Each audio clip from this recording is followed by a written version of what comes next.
Alaska. Madam President, are we in a quorum call? We are not. Madam President, we are in day 27 of a government shutdown. 27 days where the government is shut down. And yet we're here, you're presiding, we have pages on the floor, there are people in the gallery, there are people coming and going. We've got Capitol Hill police that are in the area, and it just kind of feels like business as usual. We're going to have committee hearings this week. We're going to be voting on judges and some CRAs, and it just kind of feels like business as usual. And yet it is so not business as usual. We're pretending that everything is okay.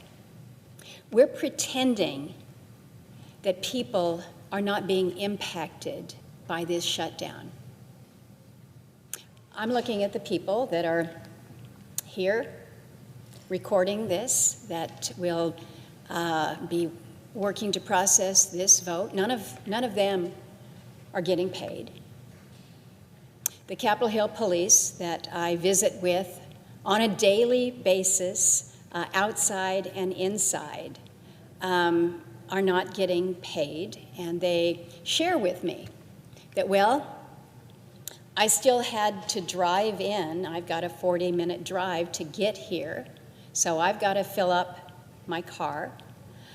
I have kids at home that are young kids, and so they go to child care. This is the Capitol Hill police officer saying, and he says, and so I still have to pay the child care provider, even though I have to come in and I'm not getting work, so my expenses are not going away.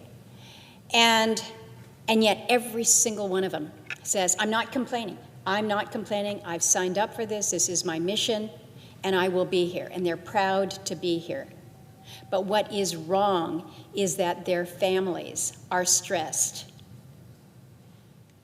I was talking with one Capitol Hill police officer on Thursday of last week, and he says, every day I go home and my wife says, so did they open it up?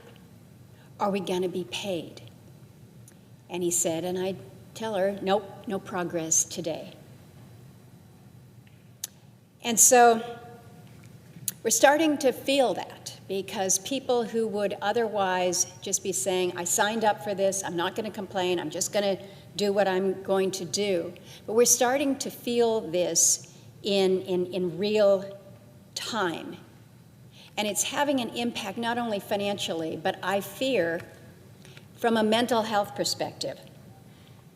We had a call come in actually today.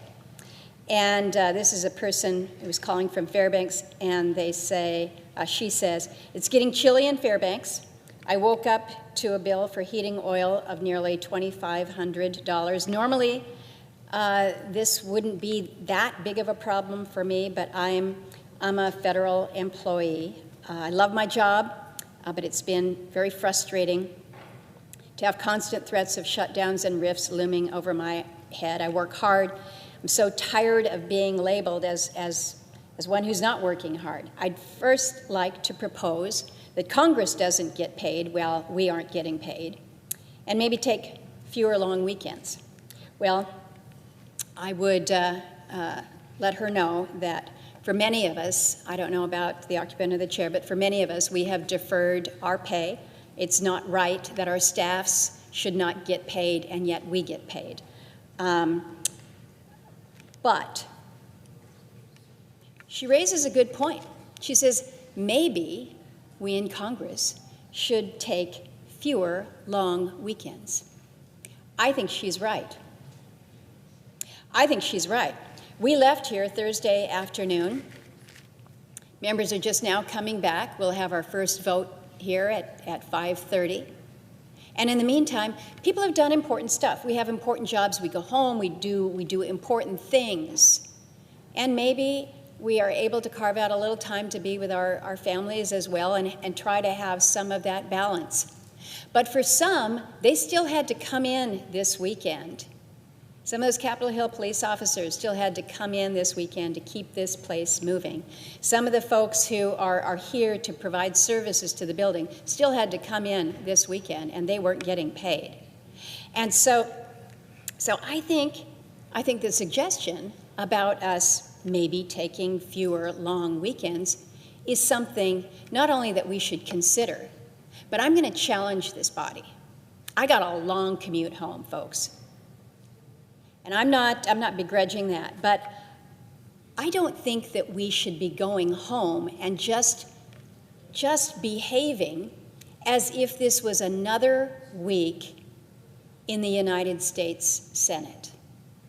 Not when we have a government shutdown. There is so much that is coming at us like a freight train. Little kids are excited because Friday is going to be Halloween. Well, let me tell you, the scary costumes on Halloween night are not going to be the scariest things. It's going to be what is delivered, what's left on the doorstep the next morning, November 1st. When it then becomes officially official, SNAP payments will not be processed, will not be available for the many 66,000 in Alaska who rely on those food benefits. The WIC payments to the women, infants, and children's, those too will be impacted. It is a reality for us that we are seeing an impact across our society in ways that are not only scary, but overwhelming for some. We had a pretty tough week and a half with a major disaster. Thank you to the president for declaring that presidential disaster following ex-typhoon Halong. But I can tell you that those who are reliant on SNAP benefits are increasingly stressed because of what they have just gone through with displacement within their homes. And now it's across the whole state. And our food banks are stressed. We were stressed going into the beginning of winter already. We keep in close touch with our food banks. But what I'm hearing is that we are already seeing the lines at the food bank growing longer. And what is hard to see is to know how many military families are part of those lines now. Madam President, this is simply not right. Now, we may or may not have what we call rifle shot votes this week that will, maybe we will take up again the bill that would pay all the federal workers. Maybe there will be a way that the military, who has been paid up until the end of this month, that we will be able to make that next pay increment. I certainly hope so. And not just our military, but our U.S. Coast Guard and those that are in law enforcement. Maybe there's going to be a vote that would allow us to pay our U.S. Capitol Police. I've signed on to that bipartisan measure. Maybe there's going to be a vote for us to pay out the SNAP benefits. I've signed on to that legislation as well. Maybe, but maybe not. And again, if we do take the rifle shot approach, who else are we leaving behind? What have we done for the men and women who are making sure that when we go through those airports, you've gone through the TSA, what have we done to make sure that our air traffic controllers that are keeping us safe in the skies, that their wives aren't yelling at them at the end of a long, stressful day and saying, when is this going to end? So we have got to figure this out. And I know that we have our positions. And if people don't know what the Republican positions are and the Democrat positions are, they haven't been listening to this discussion for the past 27 days. We know what it is. We have got to come together, which means we've got to talk to one another. And it can't be about Republicans winning and Democrats losing, or Democrats winning and Republicans losing, because right now, those that are losing are the American people. Those who are calling us up and saying, Social Security hasn't released her survivor's benefits after her husband's death. The inquiry is placed on hold. Sorry, you're just going to have to wait. A fellow in Petersburg was told that his telehealth appointment with his cardiologist was canceled because of the lapse in authorization of telehealth benefits. And so they basically said, if you want to keep this appointment, you're going to have to fly to Seattle. Those of you that know Alaska know that Petersburg and Seattle are not connected by a road, and it's not cheap. A couple in Anchorage said that they've been waiting on an approval from the FDA on a compassionate use exception for a medication to treat stage 4 ovarian cancer. And now they're told, just hold on, government's not operational right now. We have a lot in our maritime community, and in order for them to be lawfully out on the water, they need to have license renewed through the new merchant mariner credentialing. That's on hold.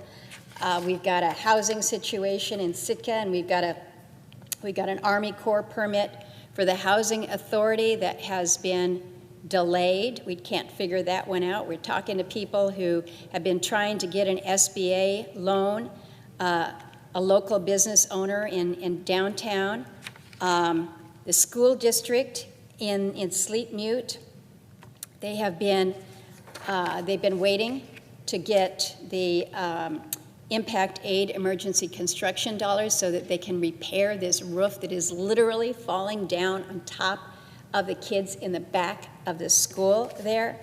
And, they're told, well, there's nobody here to take your call. There's nobody here to take your call because the government is not open. So for those who think that this is not that big of a deal, they need to start asking people, not only people who are federal employees, not only people who are SNAP recipients. They need to be asking people about just some of the day-to-day matter-of-fact things that happen when you have a small business or you're trying to get your fishing vessel out in the water. Real Alaskans are being impacted, and real Alabamians are being impacted. Americans are being impacted when we don't do our job. And maybe this idea of we don't go home this weekend until we resolve this, maybe it doesn't work. Maybe we just look at one another and say, I'm not even going to talk to you.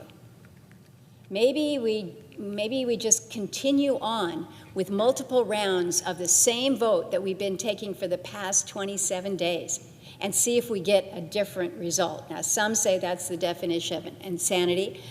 I don't know.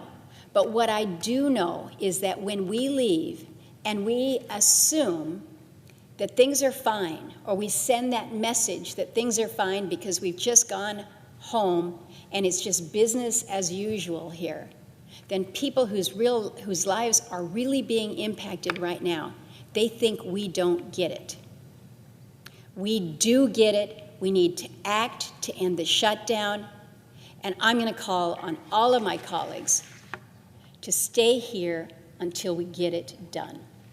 And with that, Madam President, I yield the floor.